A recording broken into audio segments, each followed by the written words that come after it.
Hi everyone, my name is Jenny and welcome back to my creative space.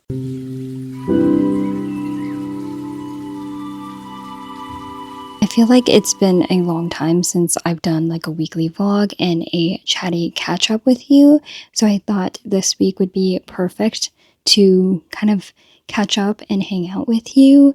It is Turkey week. I do have 3 days of work before I get a long weekend, which I am very excited for, to catch up on some sleep, to eat some good food, and just chill out and relax.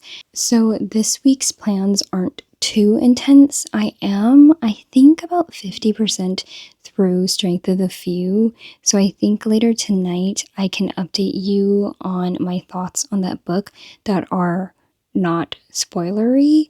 I do have a lot of thoughts about book two, some not as positive as I was hoping for, but I'm still having a pretty decent time. I think it's like a 3.5 kind of vibe for me right now, but we'll see how that goes. And I'll go a little bit more in depth about my thoughts in the most vague and non spoilery way as possible.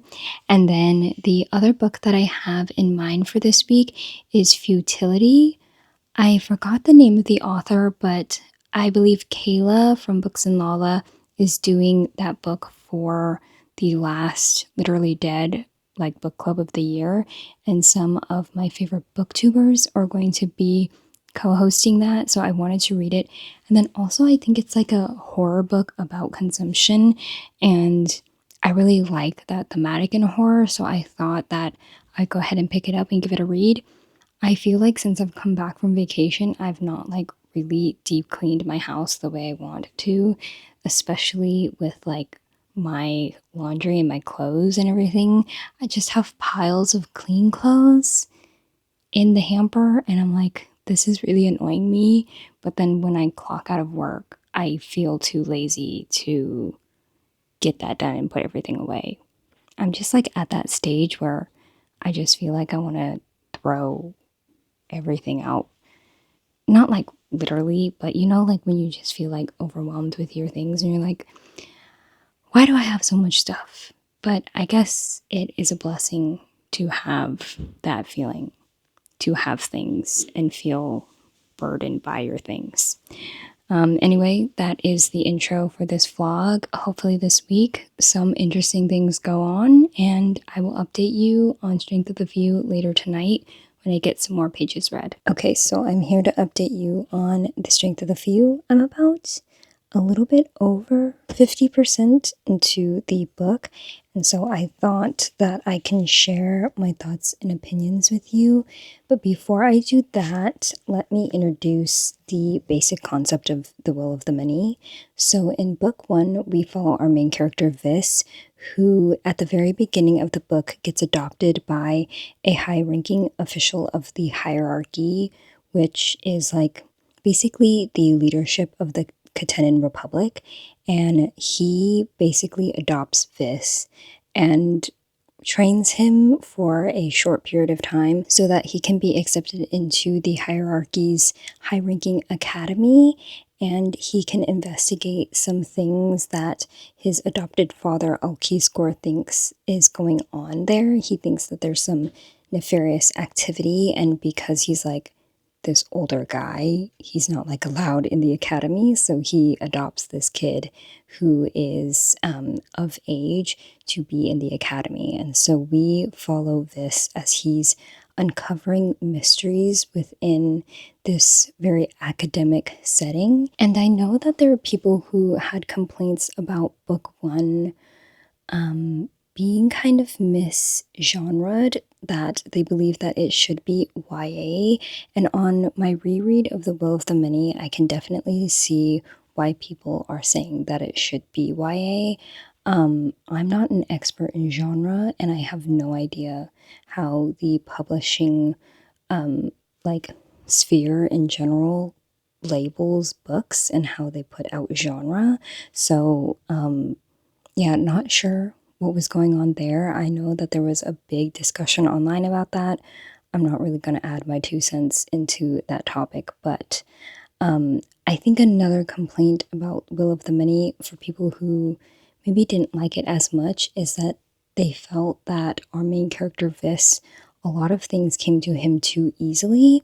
And I think on reread and even on my first read, I enjoyed it because The Will of the Many to me felt like a progression fantasy. The only other progression fantasy I'd ever read before was a manhwa called Solo Leveling.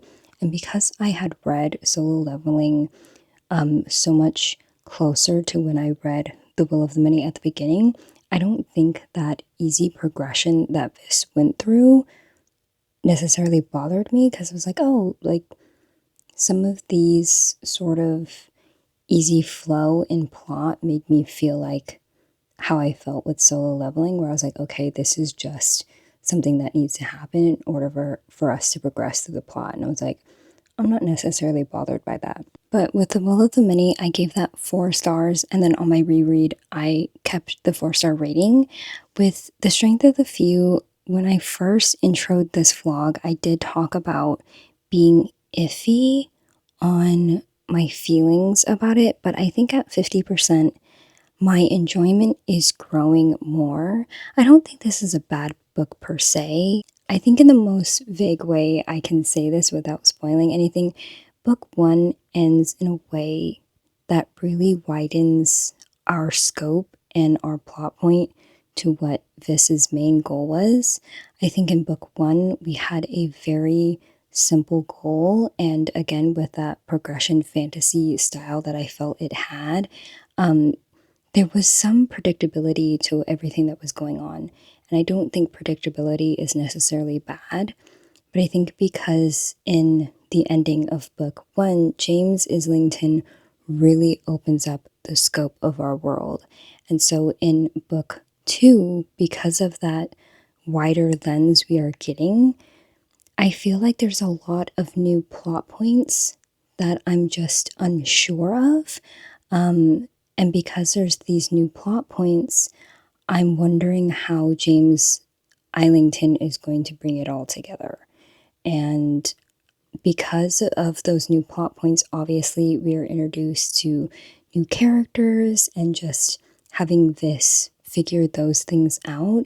And to me, some of the plot points contrasted a little bit in the way that certain ones felt extremely serious and very dire, and then other ones felt kind of silly and unserious in comparison to certain plot points. And so I think that's why at the kind of 40% mark that I was at prior, I was like, this is like a 3.5, and I'm not sure about it. I think now at like the 54% mark that I'm at currently, I think that I'm seeing where James wants to take us. I'm just unsure how he's going to pull this off, and I feel like we might be left on a cliffhanger. And I think this is supposed to be a trilogy, but then I heard certain people saying that this is actually going to be a 4-book series. And with that being said, I'm like, James, I'm just a little skeptical of you. Not that I don't think that the author couldn't pull it off. I don't really have a history with his writing. I know that there is another series, I think it's called the Licanius trilogy. Don't know what that one's about. This is my first time ever like foraying into his fantasy work. So I'm unsure where this book is going because of those new plot points that I told you about. And I think just like the tonal contrast between the new plot points feels a little bit off to me. There's a lot of moments where I'm like, the writing here is really good, and I really like the way he's expressing Vis's internal thoughts. But yeah, again, like with this book, plot is very much a main focus, and for me to be like, I don't know, we're kind of dilly-daddling around with these plots, like I'm not sure what's going on here, it makes me a little bit scared because this is like an almost 800-page fantasy, and with me being 50% in and feeling a little directionless. It concerns me a little bit, but oh, not 800, like 700 pages. Yeah, it makes me a little worried about where the direction of this is going and if we're going to be left off on a major cliffhanger, and that concerns me. I'm somebody who loves second books though, so I'm going to give it my best go. I don't hate the book. Again, I think it's quite interesting. I'm just skeptical. I'm very skeptical. I'm like, James, where are you taking us? I don't know. And I know in fantasy there is like a level of like unknown in regards to the plot and like obviously where the author is taking us. Like you don't know until you read it. But yeah, I'm just not sure how all these plot points are going to converge together. I wish I could tell you in detail why I feel these things, but then I would have to spoil everything for you in book one and like up until the halfway point.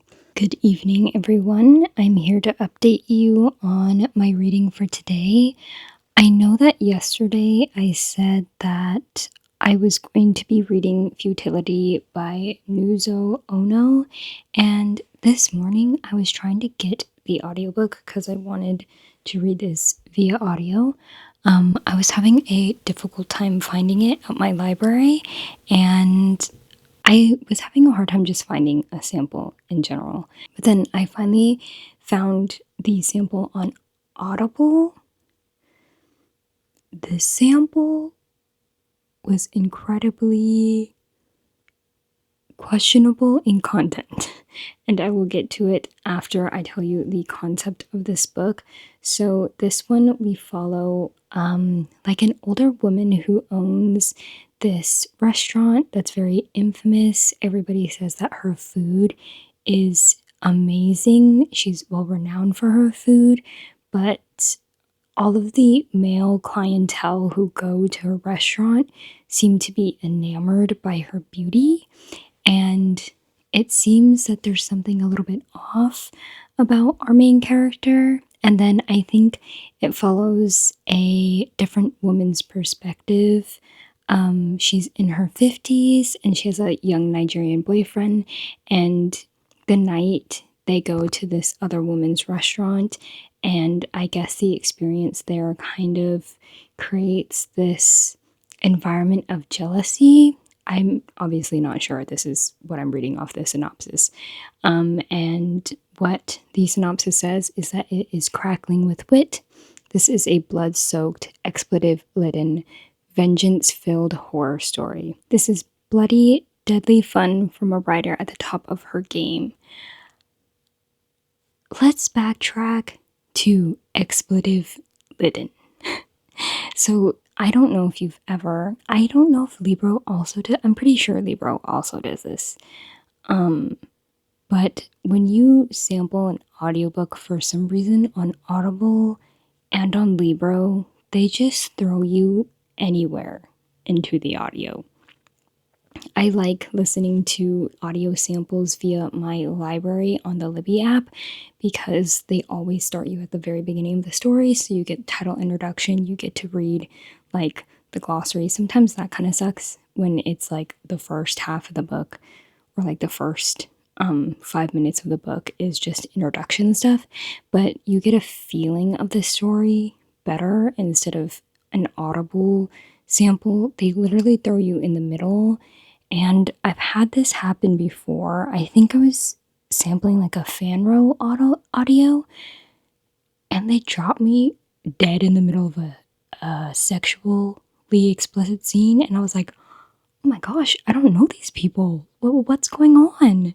And so when I sampled Futility, it wasn't in like a sexual scene or anything, but there was topics of sexual content. So I'm assuming it was the like main restaurant owner who, in her perspective, were listening through her perspective. And she talks about this man's snake in his pants. And I was like, oh, okay. Mind you, I didn't know what this story was about, okay? I just knew it was a horror story, and given the cover of the book, I thought it was going to be about cannibalism. That could be true, I don't know, because I haven't read the book yet. But I was like, snake. And like the next sentence, it kept going, and she was like, maybe next time we'll bring like a boa in your pants. And I was like, oh. And I didn't know that there was gonna be like sexual content in this book. That's on me, to be honest. But the thing, if you're new to my channel, or if you've not seen my other horror reading vlogs, I have this thing with sexual content in horror where I find the addition of that in any horror book very horrifying.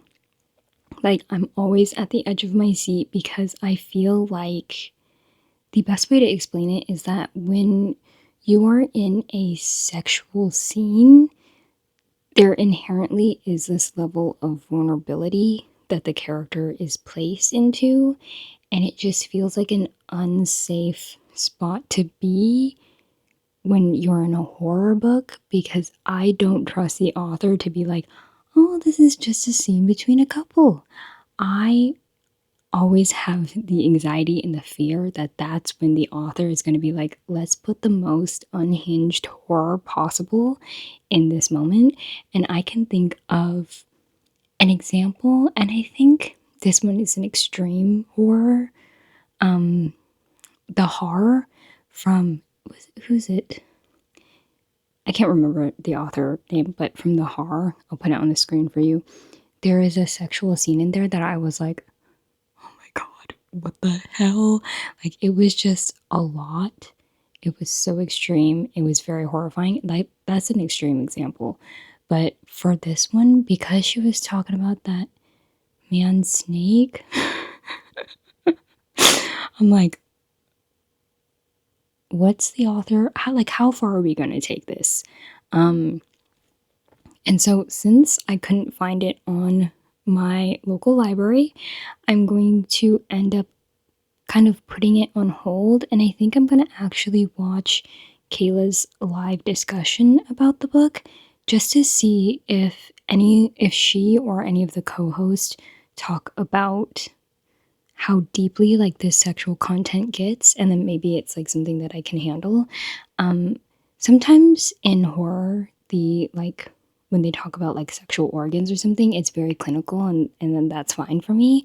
But yeah, like in a more, I think even like crude language around like sexual content is a little bit off-putting to me. Maybe that makes me a little snowflake. I don't really care, but in horror, that just is so off-putting to me. Incredibly off-putting, and it makes me feel so uncomfortable, which I do know is the point. I'm not trying to say that like sexual stuff in general makes me uncomfortable, but like in horror especially, again. What I did actually do was roll a dice to pick my next read, and it landed on Kill the Beast by Sarah Swift.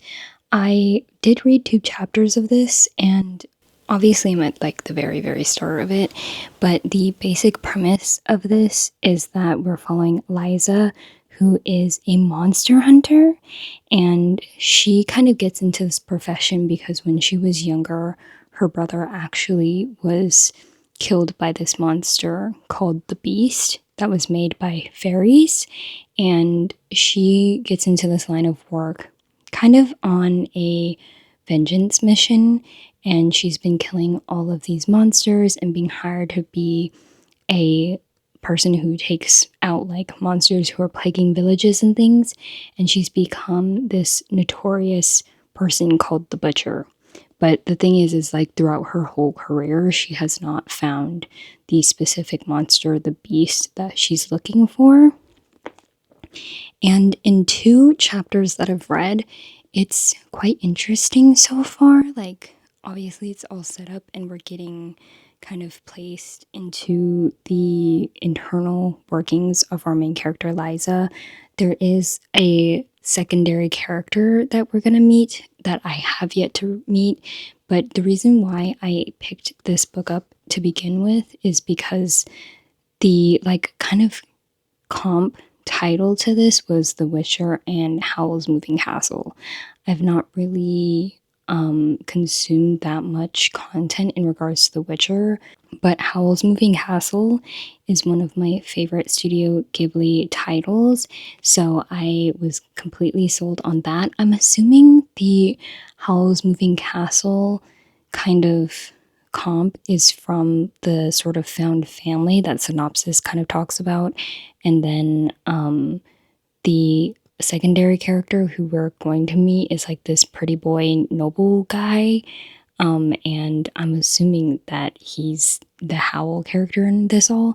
I don't know if this is necessarily like a romantic story or anything, but in general, it just feels like almost like a grittier version of Emily Wilde, because our main character, instead of being this researcher of creatures, she is a killer of creatures.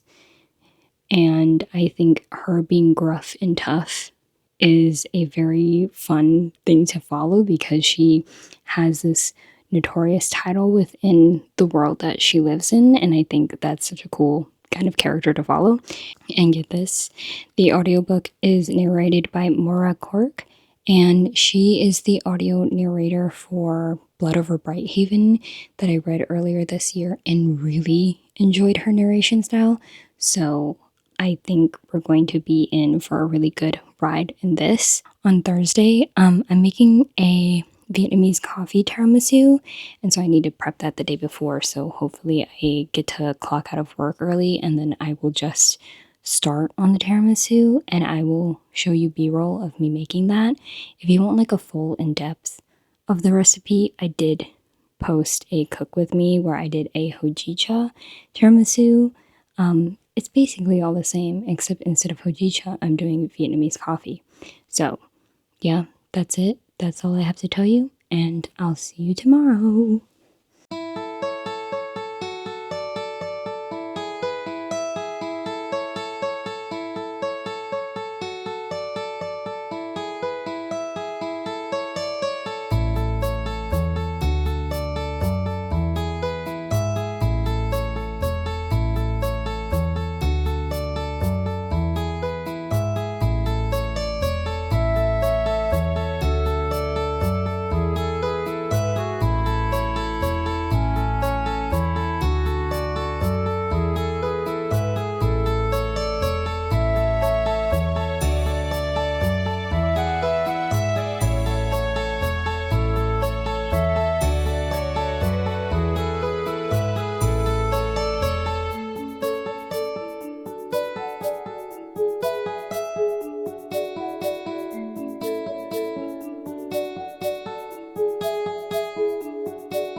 Hello everyone, I'm here to update you.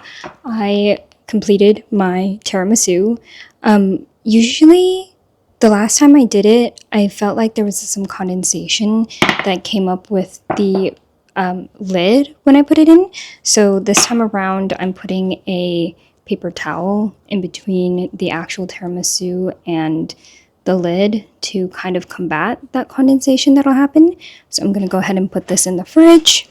But while I was making and assembling the tiramisu, I ended up reading some more of The Strength of the Few, and I am now at part 3, which I assume is maybe like 60-ish% into the book, And I think from my discussion of last time, where I kind of put together my opinion of The Will of the Many, I think the thing with this book and just this series in general is that it's so much more of a plot focused fantasy. And so I think as somebody who leans a little bit more character focused, it is a little bit hard to care about certain things that some of the characters go through.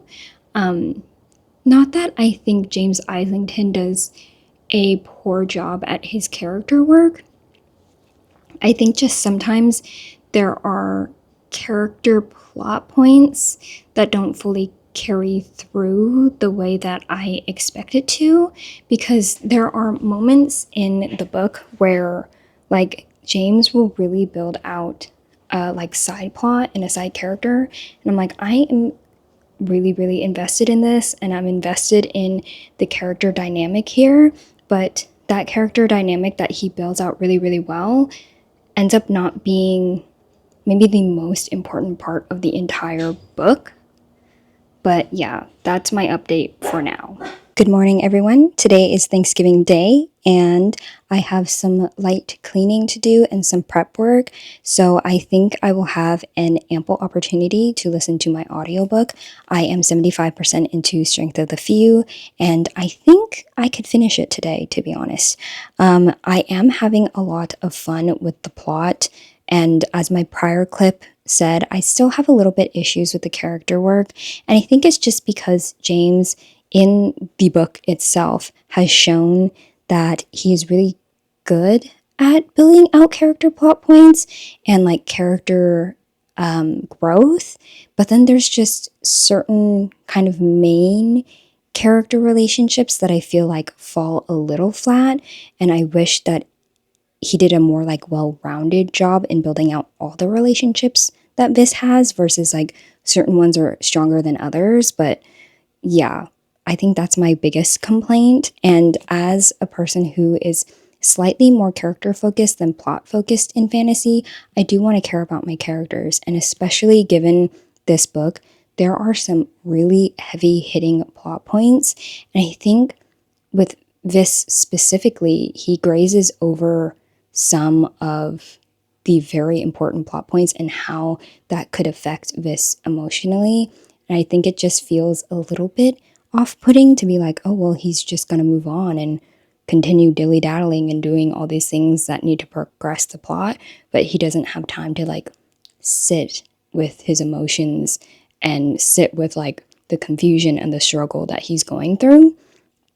And I think sometimes that takes me out a little bit, but I will say I am still very intrigued about how this ends, given the history with book one. I think with book one, the progression of the story was a little bit more predictable because Viss had a very main goal that he needed to accomplish, versus this one, I really don't know where these plots are going, how they're going to converge together.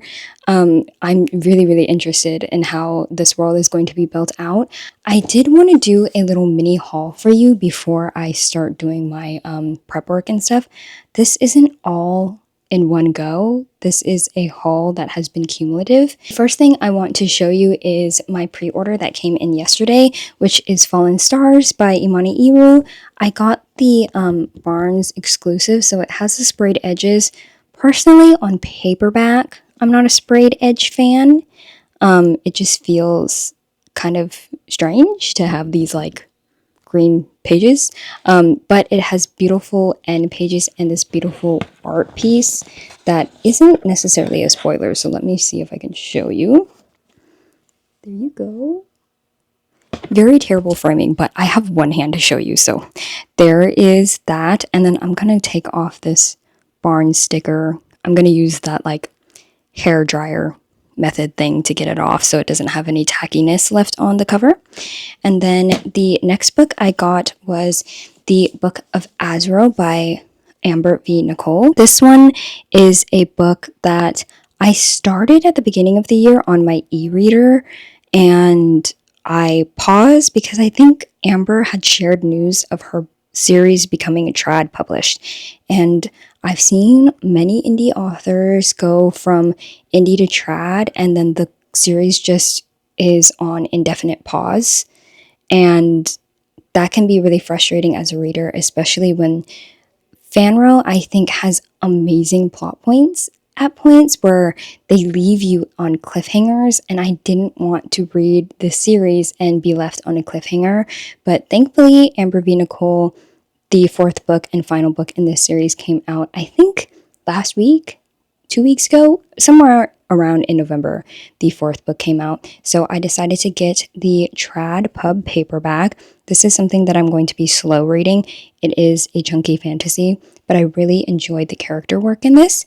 And I really like that it's a floppy paperback and that it's matte. The indie cover of this one is like high gloss, and for me, glossy paperbacks tactilely don't feel very good in my hands. So, very happy about that one.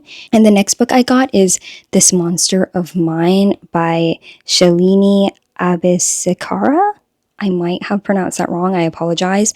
I really like how this is a matte cover but somehow still reflective. Very beautiful. My friend Jonathan told me that I could be interested in this one. It's a dark romantic fantasy, I believe, but he compared it to Justice of Kings. And he said if I liked Justice of Kings and that trilogy as a whole, that I could really like this because there's a sort of like murder mystery in a fantasy plot, and then our main character is either like a judge, lawyer kind of character, which in the Justice of Kings, we are following this like high judge in the kingdom, and he is investigating this political murder within the kingdom. And I really have found that I enjoy a murder mystery in a fantasy plot. And so I'm excited to see how this one pans out. I haven't heard that much about this book specifically, but he really upsold me on this one, so I'm very excited to read this. And the final book that I'm hauling is The Jasad Heir by Sarah Hashem. This book, I saw Olivia from Olivia Reads a Latte read the second book in the duology, and she was raving and having so much fun in that vlog. And she was saying to pick it up if you like a political fantasy, and I do like a political fantasy. And then this week, Stephanie from Stephanie Bookish released a kind of cozy vlog, and she reread this book in there, and that completely sold me. And I was like, I'm gonna pick that book up. I am going to see what's going on in here. It definitely is a more fantasy book, but there is a romantic subplot that they said that was really, really good. That's very slow burn, but I'm really here to see what the political machinations in this book turn out to be. So that is my cumulative haul, and I'm going to get going. I'm gonna kind of lightly clean the bathroom and then probably make myself some lunch, get that going, and then hopefully I can get a good chunk read of Strength of the Few before I start doing my kind of dinner prep.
Hello everyone, it's the next day. I had time to do my nails today, so I did a little like plaid polka dot, slightly holiday vibes. Like I have these silver bows and whatever on there, cut it shorter.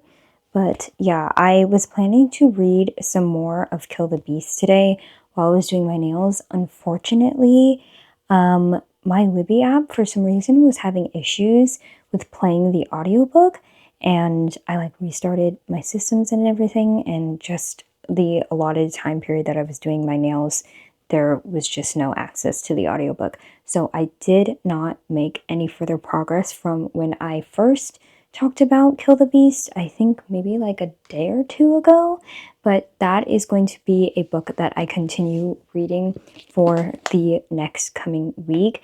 I am very interested as it's not necessarily like a cozy fantasy vibe, but it doesn't seem as intense.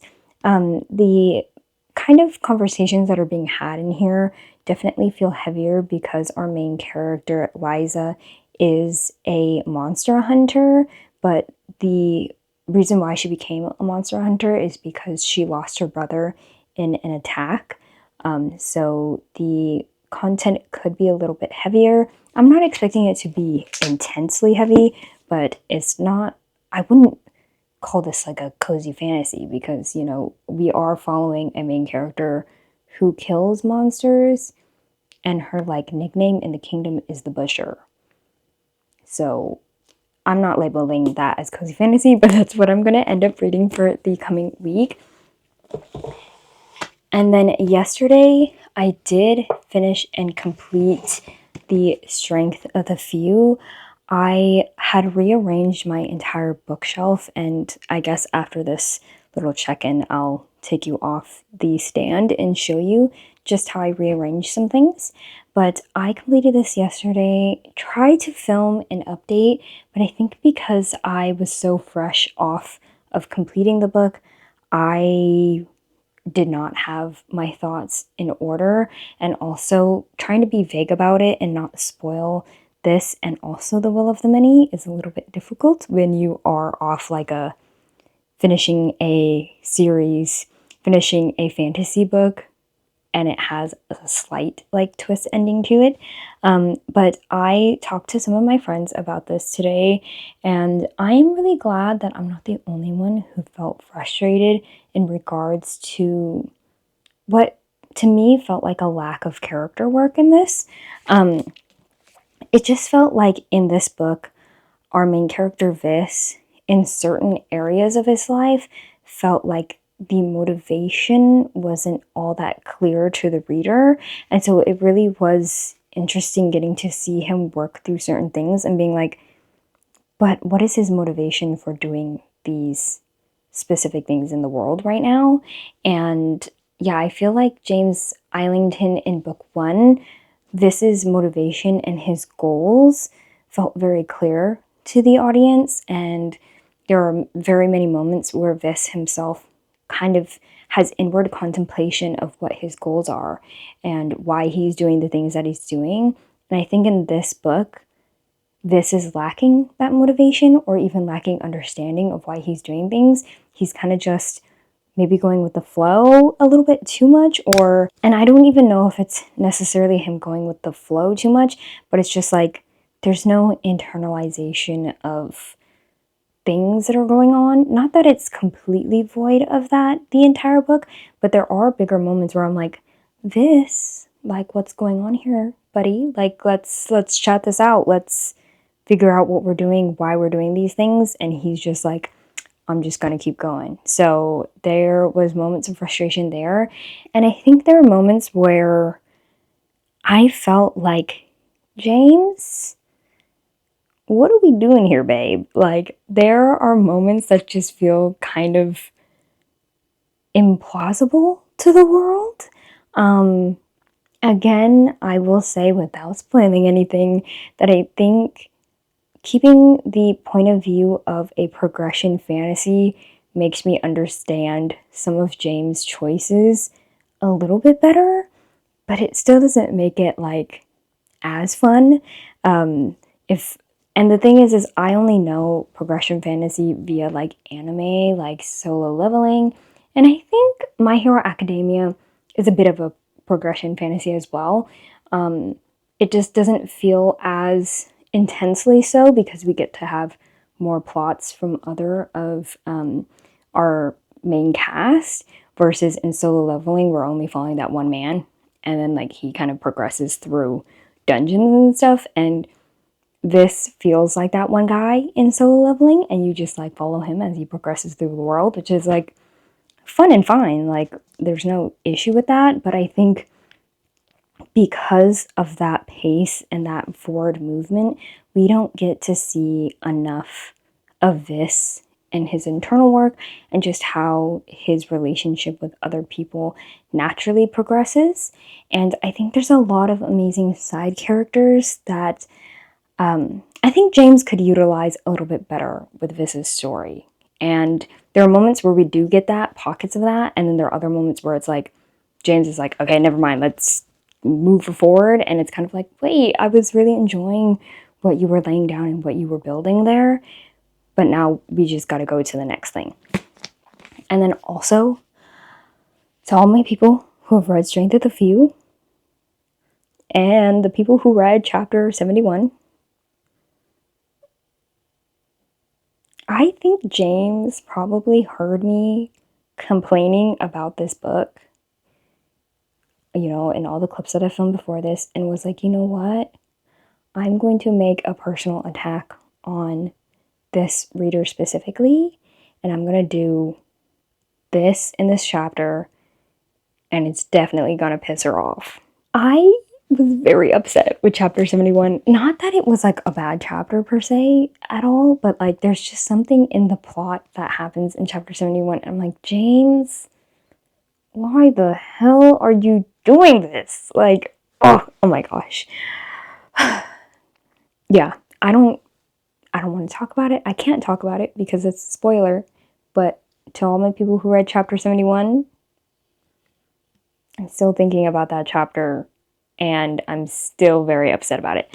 But yeah, I think I am raging between like a 3.5 to a 4-star. Again, plot-wise and world-wise, this is such a fun book. But then because of that lack of character motivation and development at some points in the book, it becomes a little frustrating reading it and being like, well, why are we doing the things that we're doing? I will be seeing James whenever he releases that book. It better be next year, or else I'm going to have some choice words for the author.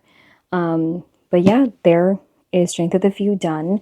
I wish that I had read more books in this reading vlog, but you know, with the holiday this week, with work being busy and all that, this is a very realistic and reasonable reading week for me. And especially because Strength of the Few is such a chunky fantasy, that's just how the cookie crumbles, really. I know, I think I started this vlog when I was almost 50% of the way through. Something like that. I don't know. This week has felt so long. So I do apologize if this vlog feels super chaotic. But let's talk about my shelves before I close out this vlog. I did here was kind of just rearrange and lay out the books standing like this a little bit more. I really like doing these stacked books to kind of break up the space, but I just want to do something different. So over here I have some miscellaneous adult books. I have these Rainwild Chronicles here because it just doesn't fit on the shelf with the rest of the Realm of the Elderlings. So unfortunately she has to be separated from her siblings. I have YA fantasy mostly. And then over here I have my miscellaneous books and my classics. And then up here I have my horror corner. Over here I have adult fantasy. And then this section here is kind of like what I'm currently reading. So that's what it is. I also got a matching hardcover of The Will of the Many to The Strength of the Few, and then I faced out my original copy of Will of the Many. The reason why I ended up buying the Will of the Many hardcover to match this one is because if you've seen the reverse dust jacket for this one, there is a misspelling of hierarchy on the flip cover, which like really bothers me and really pisses me off. Let me actually take this off for you and show you. There is the typo for you all to see. But yeah, I just don't like the color, especially because the hardcover is this like purple shade and then the edges have this like weird dusty purple gray color tone. It just doesn't match or make any sense to me. So I just decided I'm gonna just have matching covers because I know later on it's going to bother me that they're not matching, and we're trying to negate that there. And then over here we have my special edition hardcovers, and then over here I have a light novel and 2 mangas, and then my fan mail, and then my romance, and then my beautiful plants that are thriving, my rubber leaf, my monstera that has, this is a new leaf that came in, very beautiful. I'm so glad that this plant is very happy in its home. Is this a philodendron? I don't remember the name of this one, but beautiful plant here. My snake plant. And then my monstera vine up here that is just doing its thing. It is so happy in this room. It was kind of dying in my family's living room, but I ended up moving it in here and it's just been thriving. And like, if you can see here, there's a new leaf coming out on this end. And then also a new leaf coming out from up there. Yeah, that's it for this vlog. I think I'm going to end it here, and then I can start a whole new vlog regarding kind of my end of year plans, and then setting up for 2026, and then resetting for the holidays and everything. It's just been a while since I vlogged, so I do apologize if this is kind of like all over the place. But I'm glad that I completed The Strength of the Few and got to read a very anticipated sequel to a fantasy book that I really enjoyed. I do wish that I had like a 5-star read versus like a 3.5 to 4-star. Not that I had a bad time at all. I do highly recommend reading the book, especially if you're kind of newer to fantasy, given that I find that it follows a very similar plot and beat to a progression fantasy. I think it's quite easy to get into. It's not wholly confusing because I know that there was a conversation that I had like seen in passing about Strength of the Few not being for people who aren't fantasy readers, and I don't necessarily think that.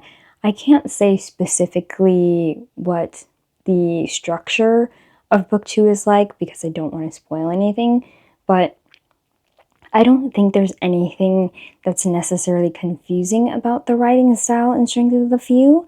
I think James Islington writes in a very accessible way, and given the point of view of progression fantasy, you just need to pay a little bit more attention than if you were reading The Will of the Many, but I don't think it's something that is as intense as like, you know, learning new chemical formulas in a chemistry class. I think it's a little bit easier and more digestible to understand than that. And, you know, when you're reading a book, if you're ever confused, you can always just reread the paragraph, reread the page, reread the chapter until you kind of comprehend it a little bit more. And sometimes if you're that confused, it might purposefully be that way so that the author can progress you through the story and explain it later. So if you were contemplating on reading The Will of the Many, I say go for it. It's pretty accessible. I don't think there's anything that was wholly confusing or distracting because I didn't understand what was going on in the story. I think James kind of explains things pretty quickly in the narrative as well. So if you are looking to pick it up, highly recommend. It is a fun time. It is a more plot and action forward book. So if you're looking for something like that, I think Will of the Many is perfect for that. But I have been chatting and yapping for so long. I bet you this vlog is incredibly long as well, so I'm gonna end it here. But if you've made it this far and don't have anything else to say, let's put some teacup emojis in the comments for Straying Through the View. I hope you enjoyed this vlog, and I will see you in the next one. Bye!